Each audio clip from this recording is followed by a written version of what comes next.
Mean's POV. Hindi ko alam ang nangyari pero bigla na lang ako nagising na naalala ko na ang lahat. Hindi ko pa nasasabi sa asawa ko dahil hindi ko alam kung paano ko ba sasabihin sa kanya. Ngayon ko napatunayan na grabe ang pagmamahal sa akin ng asawa ko. Natawa pa ako nang maalala kong panlalait ko sa kanya noong unang gising ko. Pero sobrang pagpapasalamat ako sa Panginoon dahil hindi niya kami pinabayaan. Ako at ang mga anak ko, naging maayos na rin ang pamilya ko. Si inay ay engaged na kay papa. Next year sila magpapakasal. Yun din sana ang year na gusto ng asawa ko, pero ibinigay na namin sa parents ko. Hindi rin ako makapaniwala na meron akong kakambal. Laking gulat ko nang malaman ko na si Liro pala ang kakambal ko. Kaya pala sobrang gaan ang pakiramdam ko sa kanya. Hindi siya pangit, kagaya ng panlalait sa kanya ng nanay ni Trisha. Sobrang gwapo ng kapatid ko. Noong pumunta ako sa mall ay nakita ko si Trisha. Sa totoo lang, hindi ko rin siya maalala. Nagulat pa ito na makita ako. At dahil hindi ko siya kilala ay hindi ko siya pinansin pero hinabol niya ako. Mabuti na lang at dumating ang asawa ko. Ramdam kong galit sa boses ng asawa ko pero nang bumalik ang alaala ko ay doon ko nalaman na sila ang suspect sa aksidenteng nangyari sa akin. Nagalit din ako pero nangibabaw ang awang nararamdaman ko para sa kanila. Sobrang nagulat ako nang malalaman ko na hindi kami totoong magkapatid. Sa ngayon ang problema ko ay ang sabihin sa asawa ko ang totoo. Gustong gusto ko nang sabihin sa kanya pero sa anong paraan naman kaya? Araw ng linggo't masaya kaming nagsimba.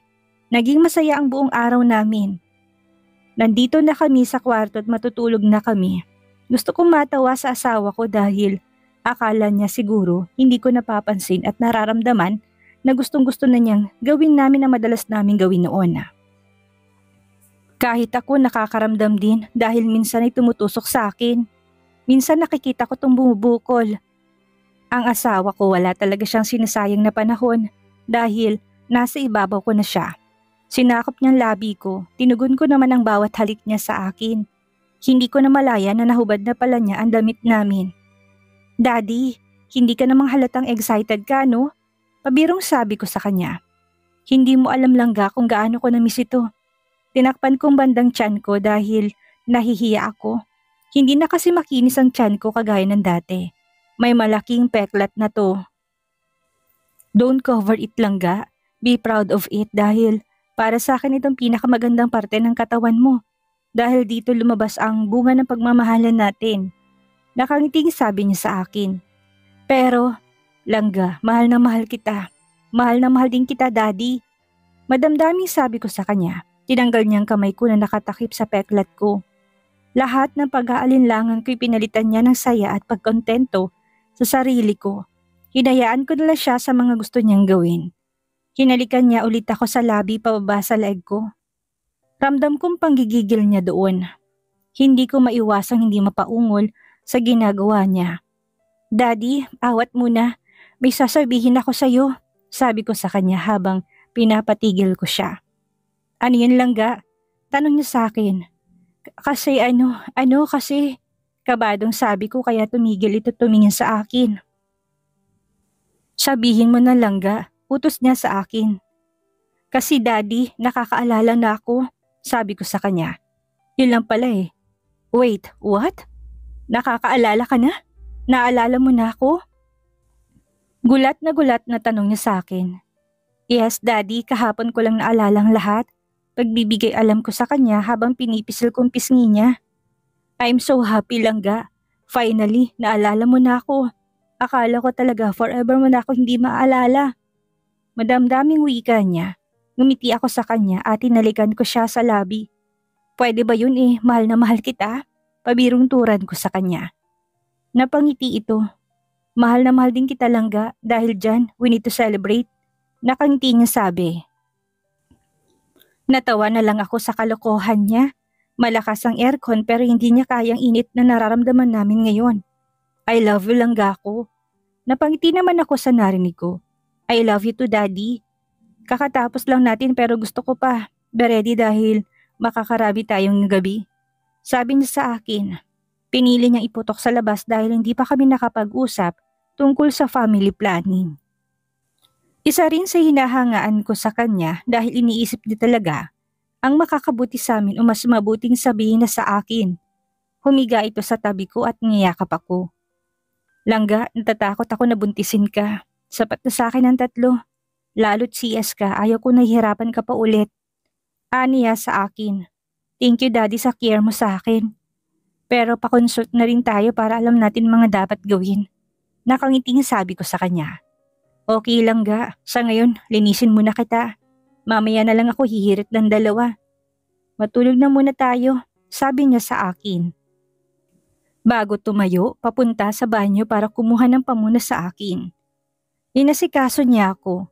Napakaswerte ko talaga sa lalaking ito dahil kaya niyang gawin ng lahat para lang sa akin. Sana balang araw ay masuklian kong lahat ng sakripisyo niya para sa pamilya namin. At yun nga ang nangyari. Tinupad niya ang sinabi niyang 2 pang rounds. Isang mainit na naman na gabi ang pinagsaluhan namin na puno ng pagmamahal. Walang pagsidlan. Ang saya ko nang malaman ko na nakakaalala ng asawa ko. Langga, baka pwede na tayong lumipat sa bahay natin. Tanong ko sa kanya dahil tapos ng bahay na pinagawa ko para sa pamilya namin. Daddy, pwede ba sa New Year na lang? 2 buwan na lang yon. Sagot niya sa akin. Okay lang ga, sabi ko sa kanya tinalikan siya sa labi. Ayos lang naman sa akin. Siya pa rin kasi ang boss ko. At maganda rin naman na New Year kami lilipat para bagong bahay at bagong simula para sa amin. Nakatanggap ako ng tawag mula kay Liro na nahuli ng nakabangga sa asawa ko. Kaya nagpaalam muna ako sa kanya bago ako umalis. Langga, may pupuntahan lang ako. Paalam ko sa kanya. Saan naman ang lakad mo't gabi na? Nag-aalalang tanong niya sa akin. Pupuntahan ko lang si Liro, sagot ko sa kanya. Ganun ba? Ingat ka daddy. Nakangiting sabi niya. Mabuti naman at hindi na ito nagtanong pa. Ayaw ko kasi na mag-alala siya. Gusto kong protektahan ng asawa ko. Sige lang ga, I gotta go now. I love you, sabi ko sa kanya bago lumabas sa kwarto namin. Pagdating ko sa presinto, hindi ko napigilan ang sarili ko. Sinuntok ko ang lalaking sumagasa sa asawa ko. Hayop ka! Gago ka? Munti ka na mamatay ang mag-ina ko ng dahil sa'yo? Gigil na sabi ko habang sinusuntok ko siya. Pinipigilan naman ako ni Liro at ng iba pang mga pulis na nandun. Calm down bro, saad sa akin ni Liro. Pasalamat kang gago ka dahil walang nangyari sa mag-ina ko. Pero kung nawala sila, sisiguraduhin kong magdudusa ka. Galit na sabi ko. Inasikaso kong kaso niya, ayaw pa rin ito magsalita kung sino bang nag-utos sa kanya. Kahit si Emmanuel ay nagigigil na sa katatanong dito. Pagkatapos namin sa presinto'y dumaan muna kami sa bar ni Leonardo. Meron na kasi siyang branch dito sa Manila. Uminom kami kasama sila Thor, Calvin, Emmanuel, Liro at Leonardo. Sila mga bago kong kaibigan, maliban kay Leo na pinsan ko. Uminom kami pero walang babae dahil tsak na gulong mangyayari kapag nagkataon. Ayaw ko rin bigyan ng dahilan ang asawa ko na iwan ako. Napakaselosa pa naman niya. Noong nakaraan ay pumunta kami sa obi niya, binigyan kami ng mga pagpipilian na family method dahil sa ngayon ay wala pa kayong balak. Nasundan kagad ang triplets. Ayaw ko pa naman na kapapanganak lang ng asawa ko'y magbubuntis na kaagad. At dahil hindi pa naman dumadating ang buwan ng dalaw niya ay safe na iputok sa loob. Nalaman kasi namin na baka matagalan pa bago dumating dahil na rin sa mga gamot na tinurok sa kanya noong buntis siya. Malalakas kasi ang dosage. Pasalamat din ako dahil hindi naapektuhan ng mga babies namin. Natigil ako sa pag-iisip ng may lumapit sa aking babae at hinagkan ako sa leeg. Tinulak ko to. Napaupo ito sa sahig dahil napakalakas ng tulak ko. What the hell are you doing? Galit na tanong ko dito. Ouch! Why did you push me? Maarteng tanong niya sa akin. I'm married and I'm not interested in you. Nainis na sabi ko. Really? You are married? But I like married men. Buong kumpiyansang sabi pa niya sa akin. Sorry whore, but I don't have plans. Wala akong planong lokohin ng asawa ko. Find other man. A man who is willing to be with you. Nakangising sabi ko. I hate you. Sigaw nito sa akin bago umalis. Iba talaga kapag gwapo, diba? Habulin, sabi ni Emmanuel. Tigilan mo ko. Akala mo siguro hindi namin alam ang mga pinagagawa mo. Sabi ko sa kanya. Baka gusto mo magkwento, dagdag ni Thor. Tss, tigilan niyo ako mga asshole, apektado to sa mga sinasabi namin. Akala ko tapos na pero ang masungit na professor ay bumanat din. I saw her with another guy. Bata pa kaysa sa'yo, pangasar pa ni Calvin. I don't care. Supladong sagot nito bago ininom ang laman ng baso niya. Nagkibit balikat na lang kaming lahat. Alam naman naming mahal niya pero torpe. Hating gabi na kami natapos kaya alauna ako nakauwi. Holy shit! Gulat na sabi ko dahil pagpasok ko'y nakatayong asawa ko, malapit sa pinto habang nakasuot ng puting bestida. Bakit ngayon ka lang? Amoy alak ka? Seryosong tanong nito. Nagkayayaan lang kami nila Thor Langga, sagot ko sa kanya. Sa bar? May babae? Nakataas ang kilay na tanong niya habang papalapit sa akin. Wala Langga, nautal na sagot ko. Kung wala, bakit nabubulol ka? At ano yung nasa laeg mo? Gigil na tanong niya sa akin. Shit, bakit hindi ko naisip na baka may marka ng lipstick sa leeg ko? Langga, let me explain please. Pakiusap ko sa kanya. Dahil alam ko na galit ito ngayon, hindi niya ako pinansin at dumiretso ito sa kama namin. Akala ko, hihiga na ito pero kumuha pala ito ng unan at pabalik ulit sa akin. Kahit hindi ito magsalitay alam ko na. Nagtatampo ito hindi kayo naiinis kaya ayaw niya akong katabi. Wala akong choice kung hindi sundin siya. Pumasok muna ako sa banyo para mag-shower. Nilatag kong higaan sa baba. Umupo ako dahil hindi pa ako inaantok na wala rin ang kalasingan ko. Gusto ko pa rin magpaliwanag sa kanya kahit na hindi niya ako naririnig kung sakaling tulog na siya. Langga, I know that you're mad at me. Pero hindi naman ako ng babae. Nagulat nga kami dahil may humalik bigla sa leg ko. I pushed her. Nagalit ako. Mahal na mahal kita at kahit kailan wala akong balak na lokohin ka.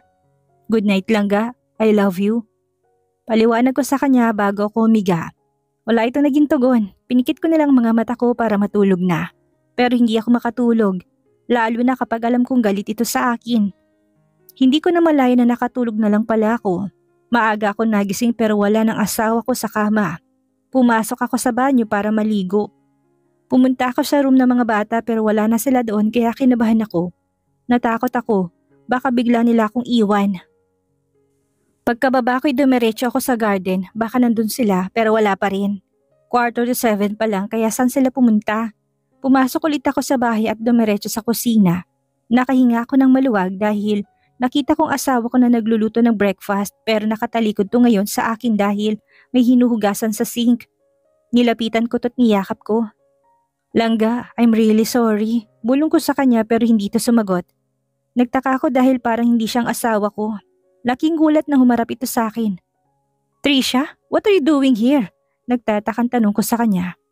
Making your breakfast and please, you can hug me again. Tumatawang sabi nito sa akin. Where is my wife? Sigaw ko sa kanya. Wag mo akong sigawan. Sige ka baka hindi mo na sila makita ulit. Tumatawang sabi nito. You wish? Gigil na sabi ko sa kanya. I'm proud one. Kung hindi mo sana nireject ang pag-ibig ko sa'yo, hindi na tayo aabot pa sa ganito. Parang nababaliw na sabi nito habang tumatawa. Hindi ko alam kung nasa na maging ako. Pero kapag sinaktan nila, makakapatay talaga ako. Mabilis kong iniwan si Trisha sa kusina at tumakyat ako sa kwarto namin ng asawa ko. Kinuha kong phone na binigay sa akin Emmanuel kapag may emergency. Yun ang ginamit ko para tawagan siya. Bro, I need your help. Kinuha nilang maging ako. Kumilos na kagad sila dahil nahuli na kagabi ang tauhan nila. Mabilis kong pinutol ang tawag at tinago sa closet kong phone. Naririnig ko na kasing katok niya sa pinto. Eto ng panahon para mahuli sila. Sinabi ni Emmanuel na pakisamahan ko muna si Trisha habang nilolocate nila kung nasaan ang asawa ko. Mabuti na lang natanda si Liro dahil bumili ito ng bracelet na may tracking device. Yun ang suot na mag-ina ko. May Anne's POV. Nagising ako sa hindi pamilyar na lugar. Hindi ko alam kung nasaan ako. Mangalam ko'y natulog ako sa kama namin. Nagtampo pa nga ako sa asawa ko dahil nagpunta ito sa bar at may marka ng lipstick sa leeg niya. Bumukas ang pinto at pumasok ang mami ni Trisha. Ngayon ay alam ko na siyang may kagagawa ng lahat. Oh, the heiress is now awake. Ano kaya gagawin nila kapag nalaman nilang nawawala ka? Kasalanan to ng mga magulang mo. Nakagising saad niya sa akin. Baliw ka na. Sigaw ko sa kanya. Ako baliw? Akala ko nga mamamatay ka na. Ang laki pa naman ang binayad ko dun sa sumagasa sa'yo. Hindi nila nalaman ako may kasalanan at hindi si Trisha. Kasalanan ng amo mong lahat kung minahal lang niya sana ako. Kagaya ng pagmamahal ko sa kanya. Hindi sana tayo hahantong sa ganito, sabi niya. Ang sama mo, pati anak mo hinayaan mo magpabintangan sa kasalanang hindi niya ginawa. Galit na sabi ko sa kanya. At anong gusto mo? Magpakulong ako? Never! Galit na sabi niya sa akin. Wala kang kasing sama, sigaw ko sa kanya. Huwag mo kong sigawan dahil baka pag uminit ang ulo ko, itapon kong mga anak mo. Aniya sa akin. Nasaan ang mga anak ko? Huwag na huwag mo silang idadamay dito dahil kahit mamamatay na ako, hindi kita tatantanan. Galit na ako dahil pati pala mga anak ko dinamay niya. Ngumiti lang ito't lumabas sa silid. Hindi ko na mapigilan ang luha ko. Kung nandito mga anak ko, nandito rin kuya si Drix. Ang mga anak ko, kawawa naman sila dahil nadamay sila dito. Kailangan kong gumawa ng paraan para makaalis dito. Hindi pwedeng nandito ako. Dahil baka pahirapan niyang mga anak ko. Samantala, nakatanggap ng tawag si Emmanuel mula kay Drix kaya kumilos na kaagad sila. Hindi sila pwedeng magpabaya dahil kasamang mga babies sa mga kinuha nila. Dinaanan nila si Drix dahil wala namang ibang kasama si Trisha. Pagdating nila Emmanuel ay hindi nila makausap ng maayos si Trisha. Tumatawa at umiiyak ito. Huhulihin namin ito na makiusap si Jamir. Nahayaan na muna to dahil may matindi itong pinagdadaanan at wala itong kinalaman sa mga nangyayari. Pinabantayan ito sa mga pulis na kasama nila. Tumuloy sila Emmanuel at Drix sa lugar kung saan nila dinala si Mian. Nalaman nila na sa isang abandonadong lugar, nila ito dinala. Nakiusap din si Emmanuel kay Drix na hanggat maaari huwag siyang makialam dahil trabaho nila ang iligtas ang mag-ina niya. Bro, hayaan mo na sana kaming gawin ang trabaho namin. Okay bro, malaki ang tiwala ko sa'yo. Tahimik ang ginawa nilang operasyon para hindi rin nakatunog ang mga kidnappers. Nahuli nilang ilan sa mga tauhan ni Alma. Lumabas ang ina ni Trisha habang hawak niya si Mea na may nakatutok na baril. Miss Alma, sumuko ka na, sabi ni Emmanuel dito. Hindi mangyayari yan. Diyan lang kayo. Huwag kayong lalapit dahil babarilin ko ang babaeng ito. Pagbabanta niya sa mga pulis. Kumukuha ng tiyempo si Emmanuel para mapasuko si Alma. Sige, barilin mo na yan. Wala naman akong pakialam dyan. Nakangising sabi nito. Hayop ka Emmanuel, ako papatay sa'yo kapag may nangyari sa asawa ko. Galit na sabi ni Drix. Tumawa lang si Emmanuel at si Mea naman ay kalmado lang. Hindi mahulaan kung anong mga nasa isipan niya. Sobrang kalmado lang siya. Chief, natagpuan na namin ng mga bata. Sigaw ng kasama ko. Hoy Drix, puntahan mo ng mga anak mo. Utos nito sa asawa niya. Pero langga, paano ka? Nag-aalangan tanong nito. Puntahan mo na, malilintikan ka sa akin talaga. May kasalanan ka pa, huwag mo nang dagdagan pa. Pagbabanta nito kay Drix. Isa ito sa dahilan kung bakit hanggang ngayon hindi ako pumapasok sa seryosong relasyon. Naisip bigla ni Emmanuel habang nakikinig sa mag-asawa. Ang ingay mo. Gigil na sabi ng mami ni Trisha. Nagulat ang lahat sa sumunod na nangyari. Si Mean, binalibag lang naman niya ang babae. Magaling din pala ito sa self-defense. Lumapit sa kanila si Emmanuel at pinusasan sa Elma. Dinala sila sa presinto. Iniwan na nila si Drix dahil siya na raw ang mag-uuwi sa pamilya niya. Pasalamat naman sila dahil walang nasaktan. Drix POV. Natakot ako na nakita ko na nakatutok sa asawa kong baril pero hindi ko inaasahan ang gagawin ng asawa ko. Bigla tuloy akong natakot sa kanya. Kailan pa siya natuto ng self-defense? Langga, saan ka natuto ng self-defense? Tanong ko sa kanya. Kay Ate Cassandra at matagal na hindi ko lang ginagamit sa'yo. Pero kapag nagpunta ka pa sa bar na hindi ko alam, lagot ka na talaga. Himig pagbabantang sabi niya. Promise langga, hindi na mauulit. Sabi ko, umuwi na tayo, nagugutom na mga babies natin. Sad niya sa akin. Let's go na langga. I love you. Hinalikan ko siya bago ako nagmaneho pa uwi. Pagdating namin sa bahay, galit na galit si Papa sa mga tauhan niya. Wala kasing may gustong umamin kung sino nagpapasok sa mga tauhan ng mami ni Trisha. Pinakalma naman ito ni Inay, patakbong sinalubong ni Inay si Mean at ang mga apo niya. Naging maayos kaming lahat. Inasikaso muna namin ang mga bata bago bumalik sa kwarto namin para magpahinga. Pwede na akong tumabi sa'yo langga, di ba? Tanong ko sa kanya. Pag-iisipan ko, sagot niya sa akin. Huminga ako ng malalim bago pumasok sa banyo para mag-shower. Naghubad ako para magsimulang maligo. Binuksan kong shower at tumapat ako dito. Hinayaan kong dumali ang tubig sa mukha ko. Nagulat ako nang may yumakap sa akin. Nalulungkot ka ba, Daddy? Sorry kung pakiramdam mo ina-under kita. Sabi niya sa akin, hindi ko pinansin ang sinabi niya dahil ang alaga ko ngayon ay buhay na buhay at handang-handa na sa bakbakan. Umiinit ng pakiramdam dahil ramdam kong malulusog niyang dibdib sa likuran ko. Humarap ako sa kanya. Wala na akong inaksayang oras dahil sinakop ko ng labi niya. Naging mapusok ang halik namin hanggang sa binuhat ko na siya at tumapat kami sa shower. I love you, Langga, sabi ko sa kanya. I love you too, Daddy, sagot niya sa akin. Mula noon hanggang ngayon ay pareho lang pakiramdam ko tuwing nagme-make love kami. Sa kanya ko lang talaga naramdaman ang ganitong pananabik. Alam kong sa ginagawa namin ngayon ay hindi ito matatapos sa isang round lang. Nakatatlon na kami. Pero gusto ko pa. Langga, I want more, bulong ko sa kanya. Me too, Daddy, sagot niya sa akin kaya muli naming pinagsaluhan ang tagtupang mainit na tagpo sa gabing iyon. Abangan po natin ang huling kabanata ng ating kwento. Maraming salamat po.